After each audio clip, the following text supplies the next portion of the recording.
আসসালামু আলাইকুম, welcome back to my channel. ব্যক্তিগত কিছু কারণে অনেক দিন যাবত চ্যানেলে আমি কোনো ভিডিও আপলোড করতে পারিনি, তাই আজকে দারুণ একটা রেসিপি নিয়ে ফিরে আসলাম। আমাদের আজকের রেসিপি ড্রিম কেক। উপরে চকলেটের ক্রিস্পি লেয়ার, মাঝে ক্রিম এবং সবশেষে আমি রেখেছি চকলেট ময়েস্ট কেক। ড্রিম কেকটা অনেকে স্পঞ্জ বেস দিয়ে করেছেন, কিন্তু আমি আপনাদেরকে বলবো একবার চকলেট ময়েস্ট কেকের বেস দিয়ে করেন, তাহলে ড্রিম কেকের স্বাদটা বহুগুণে বেড়ে যায়। এখানে একই সাথে আপনারা দুইটা রেসিপি পেয়ে যাচ্ছেন, চকলেট ময়েস্ট কেক এবং ড্রিম কেক। ময়েস্ট কেককে আপনারা চাইলে ডার্ক চকলেট ক্রিম দিয়ে কাভার করে আলাদাভাবে অন্য একটা কেকও রেডি করে নিতে পারেন। কেকের বেস রেডি করার জন্য প্রথমে আমি একটা বাটিতে 3টা ডিম নিয়ে নিলাম। এর মধ্যে দিয়ে দিব 1 কাপ পরিমাণ চিনি। এখানে আমি আস্ত চিনি নিয়েছি, আইসিং সুগার নেওয়ার কোনো প্রয়োজন নেই। এবার ডিম এবং চিনিটাকে ভালোভাবে মিশিয়ে নেব। বলে রাখি, এখানে ডিমটাকে বিট করে ফোম করে নেওয়ার কোনো প্রয়োজন নেই, শুধু ভালোভাবে মিশে গেলেই হবে। এবার এক এক করে আমি বাকি উপাদানগুলো দিয়ে দিচ্ছি। প্রথমে দিয়ে দিব আমি প্রায় 150 ml এর মতো লিকুইড দুধ। দুধটা চাইলে আপনারা জাল করে ঠান্ডা করে নিতে পারেন, অথবা কাঁচা দুধটাও এখানে ব্যবহার করতে পারেন। দুধটাকে ভালোভাবে মিশিয়ে আমি এর মধ্যে দিয়ে দিচ্ছি 100 গ্রাম পরিমাণ টক দই। অবশ্যই এখানে টক দই ব্যবহার করবেন। দইটা দিয়ে ভালোভাবে ততক্ষণ পর্যন্ত বিট করব যতক্ষণ না চিনিটা গলে যায়। এবার আমি এখানে তেল ব্যবহার করছি, আপনারা চাইলে বাটারও ব্যবহার করতে পারেন। এখানে আমি প্রায় 200 গ্রাম পরিমাণ তেল অল্প অল্প করে দিয়ে ভালোভাবে মিশিয়ে নেব। ড্রাই ইনগ্রিডিয়েন্টসের জন্য আমি এখানে 1 কাপ এবং আরও 1/4 কাপ ময়দা নিয়ে নিলাম এখানে 1/4 কাপ কোকো পাউডার। এবার ভালোভাবে মিশিয়ে নিচ্ছি। এরপরে একে একে অ্যাড করে দিচ্ছি আমি বেকিং পাউডার দিয়ে দিচ্ছি আমি 1.5 চা চামচ এবং বেকিং সোডা দিয়ে দেব আমি 1 চা চামচ। দিয়ে আবারও ভালোভাবে মিশিয়ে এটাকে একটা সাইডে রেখে দিচ্ছি। এবার ডিমের যে মিশ্রণটা আমি রেডি করে রেখেছিলাম, সেখানে অল্প অল্প করে ড্রাই ইনগ্রিডিয়েন্টসগুলো চেলে আমি মিশিয়ে নেব। অবশ্যই চেলে দেওয়ার চেষ্টা করবেন, তাহলে আপনার ব্যাটারটা খুব ভালো হয়। এখানে আমাদের হ্যান্ড উইক্স দিয়ে মেশানোর কোনোই প্রয়োজন নেই, আমরা বিটার দিয়েই এখানে ড্রাই ইনগ্রিডিয়েন্টসগুলো ডিমের মিশ্রণের সাথে মিশিয়ে নেব।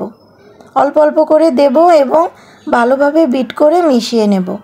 ময়েস্ট কেকের ব্যাটারটা একটু পাতলা হয়, তাই আপনারা যখন ব্যাটারটা রেডি হবে এটার কনসিস্টেন্সিটা দেখে বুঝতে পারবেন আপনাদের ব্যাটারটা পারফেক্ট হয়েছে কি না। এ পর্যায়ে আমি 1 চা চামচ ইনস্ট্যান্ট কফি এবং 1 চা চামচ চকলেট ইমালশন দিয়ে দিচ্ছি। যদি কারো কাছে কফি ইমালশন থাকে তাহলে সেটাও ব্যবহার করতে পারেন। দেখুন আমার ব্যাটারটা রেডি হয়ে গেছে এবং ব্যাটারটা কতটা লিকুইডি হয়েছে, পারফেক্ট। এবার আমি 7 ইঞ্চি মোল্ডে ঢেলে ব্যাটারটাকে বেক করে নেব। চকলেট ক্রিমের জন্য এবার আমি চকলেট কেটে নেব। আমি প্রায় 100 গ্রাম পরিমাণ চকলেটকে এখানে কেটে নিচ্ছি। মেল্ট করার সুবিধার্থে আমি এখানে ছোট ছোট করে চকলেটটাকে কেটে নেব। 100 গ্রাম পরিমাণ চকলেট আমি ডাবল বয়লার মেথডে মেল্ট করে নিয়েছি। পরবর্তীতে আমাদের আরও 100 গ্রাম পরিমাণ চকলেটের প্রয়োজন হবে। আপনারা চাইলে 200 গ্রাম চকলেট একসাথেও মেল্ট করে নিতে পারেন। এবার প্রায় 250 গ্রাম পরিমাণ আমি এখানে ঠান্ডা হুইপড ক্রিম নিয়ে নিলাম। বিটারের একদম লো স্পিডে আমি ক্রিমটাকে কিছুক্ষণ বিট করে নিব। কিছুক্ষণ বিট করার পরে দেখবেন ক্রিমটা একটু ফমি হয়ে আসছে। এই পর্যায়ে আইসিং সুগার অ্যাড করে দিব। আপনারা আপনাদের টেস্ট অনুযায়ী এখানে আইসিং সুগার অ্যাড করে দিবেন। আমি 3 টেবিল চামচ পরিমাণ আইসিং সুগার এখানে অ্যাড করে দিচ্ছি। আইসিং সুগার দেওয়ার পরে দিয়ে দিব 1 চা চামচ পরিমাণ চকলেট ইমালশন এবং 2 চা চামচ পরিমাণ কোকো পাউডার। কোকো পাউডারটাকে অবশ্যই চেলে দিবেন, না হলে ক্রিমের মধ্যে দলা পাকিয়ে যাবে। এবার সবগুলো উপাদানকে ভালোভাবে আবারও কিছুক্ষণ বিট করে নিব। এবার আমরা যে চকলেটটাকে মেল্ট করে রেখেছিলাম, সেই চকলেটটাকে ভালোভাবে নেড়ে চেড়ে অল্প অল্প করে এর মধ্যে মিশিয়ে দেব।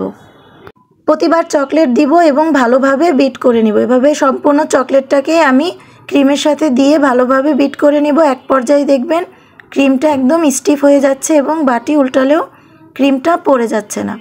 তাহলেই বুঝবেন যে আমাদের ক্রিমটা একদম পারফেক্ট হয়েছে। এবার একদম টপে যে চকলেটের লেয়ারটা দিব, তার জন্য আরও 100 গ্রাম পরিমাণ চকলেট নিয়ে নিলাম এবং ডাবল বয়লার মেথডে আমি চকলেটটাকে মেল্ট করে নিয়েছি। এরই মধ্যে আমাদের কেকটাও রেডি হয়ে গেছে। ময়েস্ট কেকের উপরের অংশটা একটু ক্রিস্পি হয়, ডেকোরেশনের সময় আমরা এই ক্রিস্পি অংশটাকে কেটে আলাদা করে নেব। দেখুন আমাদের কেকটা কতটা পারফেক্ট হয়েছে। এবার উপরের এই ক্রিস্পি অংশটাকে আমি কেটে আলাদা করে নিচ্ছি। দেখুন ভেতরের কেকটা কতটা সফট, এবং ময়েস্ট কেক কিন্তু এমনি এমনি খেতেও অনেক ভালো লাগে। এবার আমি একটা বাটি নিয়ে নিয়েছি 1000 ml এবং বাটিটার মধ্যে সম্পূর্ণ কেকটাকে ভালোভাবে বসিয়ে উপরে চকলেট ক্রিম দিয়ে কভার করে দিচ্ছি। এখানে ক্রিমের লেয়ারটা একটু বেশি পরিমাণে দিতে হবে, যেহেতু কেকের মাঝে মাঝে কোনো ক্রিম আমরা ইউজ করিনি।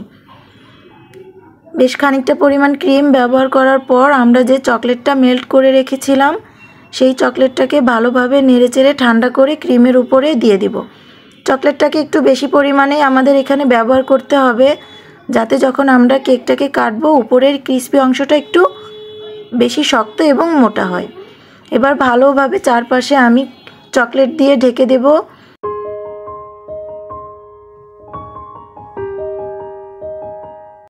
এবার দেখার সৌন্দর্যের জন্য আমি কিছুটা কোকো পাউডার উপরে চেলে ভালোভাবে চকলেটটাকে কভার করে দিচ্ছি। আপনারা চাইলে এই অংশটাকে স্কিপও করতে পারেন। এবার কেকটাকে আধা ঘন্টার জন্য কভার করে আমি নর্মাল ফ্রিজে রেখে দিচ্ছি। আধা ঘন্টা পরে দেখুন উপরের যে চকলেটটা সেটা কতটা হার্ড হয়ে গেছে। এবার আমি একটা চামচের সাহায্যে আপনাদেরকে কেটে দেখাচ্ছি। একটু জোর দিয়ে এটাকে আপনারা যখন চামচ দিয়ে আঘাত করবেন তাহলে উপরে চকলেটটা এভাবে ভেঙে যাবে। উপরে চকলেটের ক্রিস্পি লেয়ার, ভেতরে হচ্ছে চকলেট ক্রিম এবং একদম শেষে ময়েস্ট কেক। প্রতি বাইটে মনে হবে চকলেটের অসাধারণ টেস্ট। অবশ্যই আপনারা বাসায় এটা ট্রাই করবেন এবং আমাকে জানাবেন কেমন হয়েছে। আমার রেসিপি যদি আপনাদের কাছে ভালো লাগে এবং একটু হেল্পফুল মনে হয় তাহলে অবশ্যই ভিডিওটাতে একটা লাইক করে দিবেন এবং আমার চ্যানেলটাকে সাবস্ক্রাইব করে দিবেন। আমি এখন থেকে নিয়মিত ভিডিও আপলোড করার চেষ্টা করব। সবাই আমার জন্য দোয়া করবেন। আজকে তাহলে এ পর্যন্তই। সবাই ভালো থাকুন, সুস্থ থাকুন। আল্লাহ হাফেজ।